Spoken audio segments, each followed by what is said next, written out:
has to do is they have to define who they are, not just who they're up against. And I think what we're here is like what could unify a country rather than divide people by gender or orientation or race, and that is focusing on protecting the freedoms that allow us to live our lives safely and free and allowed to whoever we want to marry and whatever we want to do.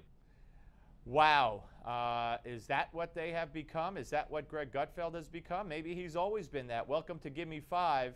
I got to tell you, the day the Republicans or any party or anybody is forced to sell out their strong social conservative beliefs because, well, the polls show, and, well, you know, it's a lot of young people now want to vote, and so it's when it becomes all about politics and not about what you feel in your heart and what you believe in your heart and what you know is right, then you know what, Greg?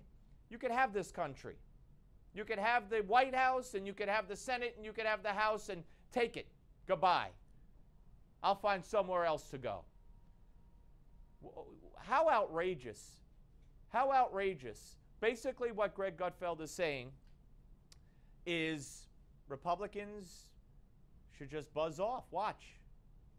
By focusing on national security, the world's a mess, and the Republican Party will offer you a real, honest-to-God force field against the dangers around the world. We don't care who you sleep with anymore. We don't care what you smoke in the privacy of your own home. We care that you are safe and prosperous. That rises above all the gender and all the race and all of that. By national security is the only way to go for the Repubs. National security is the only way to go for the Repubs. That is so super cool, I need a sweater. I mean, and it's so sad. It's so sad. Yeah. And why are the two mutually exclusive, Greg? Why can't you advocate and spell out national security and how the Democrats and Obama and Hillary have failed us and the world is a mess? And at the same time, by the way, nobody cares who you sleep with, Greg. And I don't mean you. I'm just quoting you. I don't care who anybody sleeps with. But I do care about the tradition of the family and the sanctity of the family and the sanctity of traditional marriage and the fabric of our society. I care about that.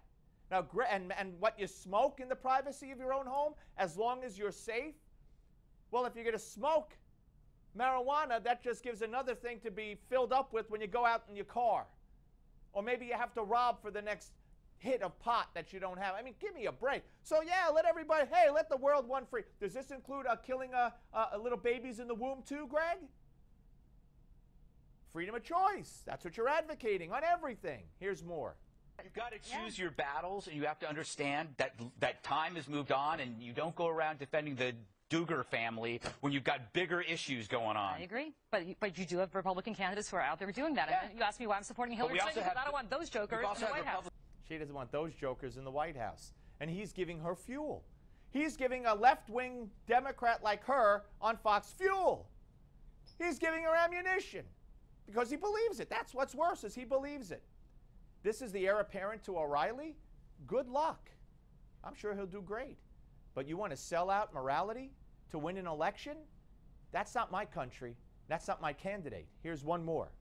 Also, even down to music. So at big events, when you have a rally and you want to get the crowd going, you actually, as a Republican, have to really think hard about which band you're going to play, because if you play Maroon 5, they'll call up and say, don't ever use my songs again. So no, you have to be thinking about that too. They don't want to be connected. They don't want to be associated. So you have to just, get like 12 permission letters to be able to use someone's song. Otherwise, you're going to run afoul and you get a bad news story, which you don't want. It's just ridiculous. But if people equip themselves with the facts and prepared and studied, that's a novel theory. That's another victory, though, for the left, because what they're doing is they have connected the Republican Party to the sins of the past. So you have musicians who do not want to be embarrassed by making that linkage. They don't want to be embarrassed at a cocktail party, so they don't want their music played, because to them the Republican Party is represents things of the past that are embarrassing to them. Like marriage between a man and a woman, like no illegal drugs, like a baby's right to be born. How embarrassing, Greg. We're coming back.